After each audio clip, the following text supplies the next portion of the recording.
ನಮಸ್ಕಾರ, ನೀವು ನೋಡ್ತಿದ್ದೀರಾ ಸ್ಪೀಡ್ ನ್ಯೂಸ್ ಕನ್ನಡ. ನಾನು ಪ್ರಿಯಾ ಸೋಮೇಶ್. ನಿಮ್ಮ ಅಂತ್ಯ ನೋಡುವವರೆಗೂ ನಾನು ಸಾಯೋದಿಲ್ಲ ಅಂತ ಹೇಳ್ಬಿಟ್ಟು ಬಿಜೆಪಿಗೆ ಮಮತಾ ಬ್ಯಾನರ್ಜಿ ತಿರುಗೇಟನ್ನ ಕೊಟ್ಟಿದ್ದಾರೆ. ತೃಣಮೂಲ ಕಾಂಗ್ರೆಸ್ ತೊರೆದು ಹೋಗ್ತಿರುವಂತಹ ಕಾಂಗ್ರೆಸ್ ನಾಯಕರಿಂದ ತೀವ್ರ ಟೀಕೆಗೆ ಗುರಿಯಾಗಿರುವ ತಮ್ಮ ಸೋದರಳಿಯ ಅಭಿಷೇಕ್ ಬ್ಯಾನರ್ಜಿ ಅವರನ್ನ ಮಮತಾ ಬ್ಯಾನರ್ಜಿ ಬಲವಾಗಿ ಸಮರ್ಥಿಸಿಕೊಂಡಿದ್ದಾರೆ. ಪಕ್ಷಾಂತರ ಮಾಡಿದ ನಾಯಕರನ್ನ ದ್ರೋಹಿಗಳು ಎಂದು ಕರೆದಿರುವ ಮಮತಾ ಅವರು ರಾಜಕೀಯ ಉಳಿವಿಗಾಗಿ ತನಗಾಗಲಿ ಅಥವಾ ತನ್ನ ಕುಟುಂಬದ ಯಾವುದೇ ಸದಸ್ಯರಿಗಾಗಲಿ ಎಂದಿಗೂ ಯಾರೊಂದಿಗೂ ರಾಜಿ ಮಾಡಿಕೊಂಡಿಲ್ಲ ಎಂದು ಸ್ಪಷ್ಟಪಡಿಸಿದ್ದಾರೆ. ಪಕ್ಷದಲ್ಲಿ ಎದುರಾಗಿರುವ ಇತ್ತೀಚಿನ ಬಿಕ್ಕಟ್ಟಿಗೆ ಅಭಿಷೇಕ್ ಬ್ಯಾನರ್ಜಿ ಅವರೊಬ್ಬರನ್ನೇ ಗುರಿ ಮಾಡುತ್ತಿರುವುದಕ್ಕೆ ಮಮತಾ ಬ್ಯಾನರ್ಜಿ ಅಸಮಾಧಾನವನ್ನ ಹೊರಹಾಕಿದ್ದಾರೆ. ಪಶ್ಚಿಮ ಬಂಗಾಳದಲ್ಲಿ ದಶಕಗಳ ಕಾಲ ಅಧಿಕಾರ ನಡೆಸಿದ್ದ ಟಿಎಂಸಿಯಲ್ಲಿ ಇದೀಗ ತೀವ್ರ ಬಿಕ್ಕಟ್ಟು ಎದುರಾಗಿದೆ. ಪಕ್ಷ ಈಗಾಗಲೇ ಎರಡು ಪಾಲಾಗಿದ್ದು ರೆಬಲ್ ನಾಯಕರು ಮಮತಾ ಬ್ಯಾನರ್ಜಿಯನ್ನ ದೂರವೇ ಇಟ್ಟಿದ್ದಾರೆ. ತೃಣಮೂಲ ಕಾಂಗ್ರೆಸ್ ಹಿರಿಯ ನಾಯಕ ಮದನ್ ಮಿತ್ರ ಅವರು ಬಂಡಾಯ ಬಣ ಸೇರಿದ ಬೆನ್ನಲ್ಲೇ ತೀವ್ರ ಆಕ್ರೋಶವನ್ನ ಹೊರಹಾಕಿರುವಂತಹ ಟಿಎಂಸಿ ಮುಖ್ಯಸ್ಥೆ ಮಮತಾ ಬ್ಯಾನರ್ಜಿ ಬಿಜೆಪಿ ಹಾಗೂ ಪಕ್ಷಾಂತರಿಗಳ ವಿರುದ್ಧ ವಾಗ್ದಾಳಿಯನ್ನ ನಡೆಸಿದ್ದಾರೆ.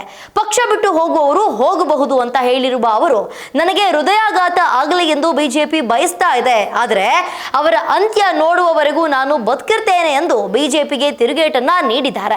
ಟಿಎಂಸಿ ನಾಯಕ ಮದನ್ ಮಿತ್ರ ಅತೃಪ್ತರ ಬಣ ಸೇರಿದ ನಂತರ ಫೇಸ್ಬುಕ್ ಲೈವ್ ಮೂಲಕ ಸಾರ್ವಜನಿಕರನ್ನ ಉದ್ದೇಶಿಸಿ ಮಾತನಾಡಿದ ಮಾಜಿ ಸಿಎಂ ಮಮತಾ ಬ್ಯಾನರ್ಜಿ ಆಕ್ರೋಶದಿಂದ ಬಿಜೆಪಿಯನ್ನ ತರಾಟೆಗೆ ತೆಗೆದುಕೊಂಡ್ರು.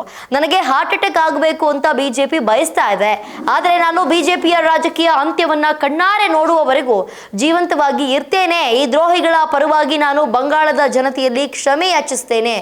ರಾಜಕೀಯ ಉಳಿವಿಗಾಗಿ ನಾನು ಎಂದಿಗೂ ನನ್ನ ವಿವೇಕವನ್ನ ಮಾರಿಕೊಂಡಿಲ್ಲ ಎಂದು ಮಮತಾ ಬ್ಯಾನರ್ಜಿ ವಾಗ್ದಾಳಿಯನ್ನ ನಡೆಸಿದ್ದಾರೆ.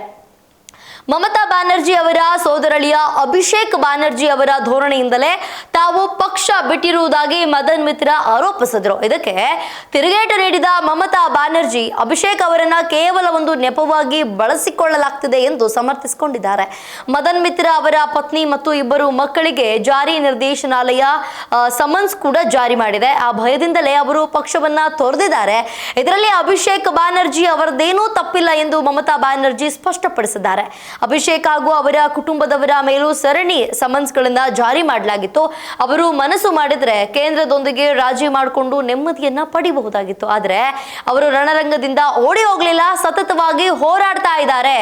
ಅವರು ಹೋರಾಡ್ತಿರುವ ರೀತಿಯನ್ನ ನೋಡಿದ್ರೆ ಅವರ ಎಲ್ಲಾ ತಪ್ಪುಗಳನ್ನ ಕ್ಷಮಿಸಬಹುದಾಗಿದೆ ಎಂದು ಅಭಿಷೇಕ್ ಪರವಾಗಿ ಮಮತಾ ಬ್ಯಾಟಿಂಗ್ ಮಾಡಿದ್ದಾರೆ.